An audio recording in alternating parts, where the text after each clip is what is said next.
दोस्तों आज हम आपको बताएंगे कि कैसे 1 लाख रुपए म्यूचुअल फंड में 3.8 करोड़ रुपए से ज्यादा की राशि बन सकती है। बहुत सारे लोग पूछते हैं कि क्या सर म्यूचुअल फंड में ये पॉसिबल है कि 1 लाख रुपए 3 करोड़ 2 करोड़ बन सकते हैं। तो हम ये बोलेंगे, आज हम आपको ये नहीं बोलेंगे कि आज आप इतना पैसा इन्वेस्ट करिए और इतने साल बाद इतना पैसा हो जाएगा, ये नहीं बताएंगे आपको। ये तो हम आपको बताते ही रहते हैं हर वीडियोस में। लेकिन आज हम आपको ये बताएंगे कि कौन से वो फंड्स हैं जिसमें अगर किसी ने 1 लाख रुपए लगाए होते तो आज उसकी वैल्यू 3 करोड़ रुपए से ऊपर होती। ये नहीं बताएंगे कि किसमें लगाने से बनेगा, आपको ये बताएंगे कि ऑलरेडी कैसे बन चुका है। आपको प्रूफ दिखाएंगे कि कैसे किस फंड ने इतना पैसा बना के ऑलरेडी दिया है अपने इन्वेस्टर को। जो बहुत सारे लोग कहते हैं ना कि सर इतना पैसा तो नहीं बनता म्यूचुअल फंड में, तो उसका प्रूफ आपको दिखाएंगे आज। बहुत सारे लोग, हमने एक वीडियो बनाया था जिसमें हमने टॉप 5 स्मॉल कैप फंड के बारे में बताया था। उसमें हमने बताया था कि ये फंड्स बहुत जबरदस्त है, इसमें आप 20% एक्सपेक्ट कर सकते हैं लॉन्ग रन में। लेकिन बहुत सारे लोगों ने कमेंट किया था कि 20% नहीं मिलता सर, रिटर्न 20% नहीं होगा। अगर आप सही फंड में सेलेक्ट करेंगे, सही फंड में इन्वेस्ट करेंगे और फंड को प्रॉपर टाइम देंगे कंपाउंड होने का ना, तो आपका 1 लाख रुपए 2 करोड़ 3 करोड़ से ज्यादा की राशि बनती है। अब कैसे बनती है हम आपको दिखाएंगे आज प्रूफ के साथ। जो बहुत सारे लोग कहते हैं कि नहीं बनता, वो आज देखेंगे कि कैसे पैसा बनता है अगर आप म्यूचुअल फंड में टाइम देंगे अपने इन्वेस्टमेंट को। तो देखते हैं आज कौन सा वो आज 5 फंड के बारे में हम बात करेंगे। ये 5 जो फंड रहेंगे इसे हमने 5 4 3 2 1 के रेशियो में किया है। जो सबसे तगड़ा जिसने पैसा बना के दिया उसे हम लास्ट में बताएंगे और आपको बताएंगे कि कैसे इन फंड्स ने, अगर कोई इसमें 1 लाख रुपए लगा के छोड़ता है तो आज उसकी वैल्यू कितनी बड़ी बनती है। कैसे लोग यहां पे पैसा बनाते हैं अगर अपने इन्वेस्टमेंट को टाइम देते हैं तो 5वें नंबर का फंड हम आपको बताएंगे। वो फंड जो है वो है HDFC flexi cap fund. HDFC का फ्लैक्सी कैप फंड रिटर्न की अगर हम बात करें तो 19% का इसका रिटर्न है। CAGR रिटर्न इसका 19% का है। 29 ईयर्स पहले अगर इसमें किसी ने 1 लाख रुपए लगाए होते तो आज उसकी वैल्यू 1.5 करोड़ रुपए से ऊपर होती। अगर कोई 1 लाख रुपए इसमें लगा के छोड़ दिया होता तो 1.5 करोड़ आज उसकी वैल्यू होती इस फंड में। चलिए चौथे नंबर पे चलते हैं। चौथे नंबर का जो फंड है वो है Franklin India blue chip fund. अब इस फंड की अगर मैं बात करूं तो ये एक लार्ज कैप फंड है, ये कोई स्मॉल कैप और मिड कैप फंड नहीं है, लार्ज कैप फंड है। फिर भी इसने 19.35% का CAGR रिटर्न दिया हुआ है। अगर 30 साल पहले किसी ने इसमें 1 लाख रुपए लगा के छोड़ दिया होता तो आज उसकी वैल्यू 2 करोड़ रुपए से ऊपर होती। तो रिटर्न बनता है, लार्ज कैप में भी बनता है अगर आप इन्वेस्टमेंट को टाइम देंगे तो, और स्मॉल कैप पे तो बहुत तगड़ा रिटर्न बनता है अगर आप सही स्मॉल कैप चूज करते हैं तो। ठीक है, चलिए अब तीसरे नंबर की फंड की तरफ चलते हैं। उस फंड का नाम है फ्रैंकलिन इंडिया फार्मा फंड। ठीक है, इस फंड की अगर मैं बात करूं तो इस फंड ने भी तकरीबन 19.51% का CAGR रिटर्न दिया हुआ है। 30 साल पहले अगर किसी ने इसमें 1 लाख रुपए लगाए होते तो इसका भी तकरीबन 2.1 करोड़ मतलब 2 करोड़ से ऊपर की इसमें राशि बनी होती अगर कोई इन फंड्स में पैसा लगाया होता 30 साल पहले तो।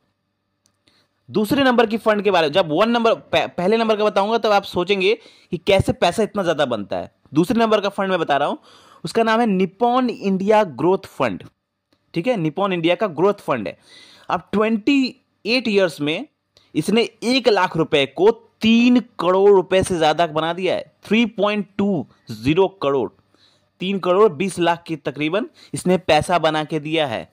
अगर इसका CAGR रिटर्न अगर आप देखेंगे तो 22.64% का इसका CAGR रिटर्न है। तो अगर किसी ने इसमें पैसा लगाया होता तो आज उसकी वैल्यू 3 करोड़ रुपए से ऊपर होती। इतना बड़ा पैसा बना के दिया। पहले नंबर वाला भी बताएंगे हम आपको, लेकिन पहले आपको हम ये बता दें कि आप देख रहे हैं कि कितना बड़ा पैसा बना के मिल रहा है यहां पर। तो यहां पे पैसा बनता है म्यूचुअल फंड में, लेकिन आपको करना क्या होता है, अपने इन्वेस्टमेंट को टाइम देना होता है। अगर आप इन्वेस्टमेंट को टाइम देंगे यहां पर तो म्यूचुअल फंड आपको बड़ा पैसा बना के देगा। लोगों को पैसा बना के दिया है, बहुत सारे लोगों ने पैसा बनाया है इन फंड्स में और आने वाले टाइम पे अभी इन फंड्स में इन्वेस्ट नहीं करना, अभी ये फंड्स उतना रिटर्न नहीं देंगे, लेकिन अभी जो नए फंड्स आए हैं, जो अच्छे मार्केट में अच्छे फंड्स है, स्मॉल कैप है, मिड कैप्स है, ये आपको प्रॉपर अच्छा रिटर्न बना के देंगे। इन फंड से ज़्यादा रिटर्न बना के देंगे अगर आप उनमें इन्वेस्टेड रहेंगे, उस इन्वेस्टमेंट को टाइम देंगे, पैसा कंपाउंड होने का टाइम देंगे, तो इससे कहीं ज़्यादा पैसा बना के देंगे। चलिए पहले नंबर वाले फंड की तरफ चलते हैं। यहाँ पे देखिए आप, यहाँ पे HDFC ELSS tax saver fund, ये पहला नंबर का फंड है। यहाँ तो कुछ अलग ही भयंकर रिटर्न चल रहा है। अब इसमें देखिए 28 ईयर्स की मैं बात करूं तो यहां पर अगर 1 लाख रुपए किसी ने लगाए होते तो आज उसकी वैल्यू 3.79 मतलब 3,80,00,000 रुपए के आसपास होती। सिर्फ 1 लाख रुपए कोई लगा के छोड़ दिया होता तो 23.71% का CAGR रिटर्न है। तो 28 साल पहले अगर कोई इसमें 1 लाख रुपए लगाया होता तो आज उसकी वैल्यू 3,80,00,000 रुपए होती। तो पैसा बनता है यहां पर, लेकिन आपको टाइम देना है। म्यूचुअल फंड का यही रूल है कि म्यूचुअल फंड एक ऐसा क्रिकेट मैच है जिसकी पिच पर आप जितना ज्यादा देर तक टिके रहेंगे उतना बड़ा रिटर्न बना के देगा, उतना बड़ा पैसा बना के देगा। आप सपोज करिए अगर कोई बच्चा पैदा होता है और उसके माँ बाप जैसे ही पैदा हो रहे हैं उसके नाम पर अगर 1 लाख रुपए लगा के छोड़ देते हैं, तो जब वो 20 साल 30 साल का होता है तो वो ऑलरेडी बिना कुछ किए ही वो करोड़पति बन जाता है। ये पावर होती है म्यूचुअल फंड की, ये पावर होती है कंपाउंडिंग की, जो म्यूचुअल फंड में काम करता है और कहीं काम नहीं करता। इतना अच्छा रिटर्न आपको और कहीं नहीं मिलेगा। जो कंपाउंडिंग का बेनिफिट होता है ना, वो यही ये होता है। म्यूचुअल फंड का एक ही मोटो है, आप इन्वेस्टमेंट को टाइम दोगे तो म्यूचुअल फंड आपको बहुत भयंकर रिटर्न बना के देगा। इतना भयंकर रिटर्न बना के देगा कि आप सोच भी नहीं सकते। लेकिन अभी जो मैंने 5 फंड्स बताए हैं, इन फंड्स में आपको इन्वेस्ट नहीं करना। अब क्यों? क्योंकि ये ऑलरेडी हो चुके हैं, इनका मार्केट कैप बहुत ज्यादा हो चुका है। तो अब जो आपको इन्वेस्ट करना है, बढ़िया पैसा बनाना है आपको, तो मैं डिस्क्रिप्शन में लिंक दे दूंगा आपको। Top 5 small cap funds, top 5 mid cap funds, उनमें से अगर आप पैसा इन्वेस्ट करिए और इन्वेस्टमेंट को टाइम दीजिए, 20 साल 30 साल 25 साल टाइम दीजिए, उसके बाद देखिए कितना भयंकर पैसा बना के आपको देता है। बहुत तगड़ा रिटर्न आपको बना के देगा अगर आप इन्वेस्टमेंट को टाइम देंगे। अगर अभी भी आपके अपने इन्वेस्टमेंट अगर चालू नहीं किए और कोई ये वीडियो देख रहा है और अगर वो इन्वेस्टमेंट नहीं कर रहा है तो बहुत बड़ी गलती कर रहा है। अब बहुत सारे लोग ये कहते हैं कि सर 1 लाख रुपए आज से 30 साल पहले अगर बहुत बड़ा अमाउंट होता है, तो अगर उस टाइम आपके पास 1 लाख रुपए नहीं था तो 10,000 रुपए आप इन्वेस्ट कर सकते थे। और बहुत सारे लोग ये कहते हैं कि सर इन्फ्लेशन, हाँ अब 3 करोड़ रुपए मिल रहा है तो आज से 20 साल 30 साल बाद उसकी वैल्यू तो 1 करोड़ हो जाएगी या 1.5 करोड़ हो जाएगी, आधा हो जाएगी। तो मेरे दोस्त, अगर आप इन्वेस्टमेंट करेंगे ही नहीं तो अगर कुछ पैसा नहीं होने के बजाय अगर कुछ पैसा है तो वो ज्यादा बेनिफिट है ना।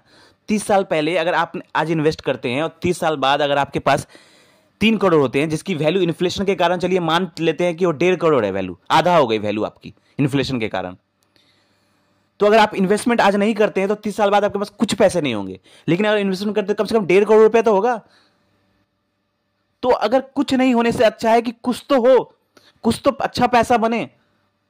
तो इसलिए एक्सक्यूज नहीं करिए कि हाँ इन्फ्लेशन के कारण हमारा पैसा घट जाएगा या ये वो। आप इन्वेस्टमेंट तो चालू करिए, कुछ पैसा तो बनेगा कम से कम। तो आई होप आपको एक मोटिवेशन मिला होगा। अगर किसी ने अभी तक इन्वेस्टमेंट चालू नहीं किया है तो इन्वेस्टमेंट चालू कर दीजिए और म्यूचुअल फंड से तगड़ा रिटर्न बनाइए। मिलते हैं अगले फाइनेंशियल वीडियो में, तब तक चैनल को सब्सक्राइब जरूर करिए और हमें प्यार दीजिए ताकि हमें भी हौसला मिल सके कि हम आपके लिए अच्छा वीडियो बना सके। धन्यवाद।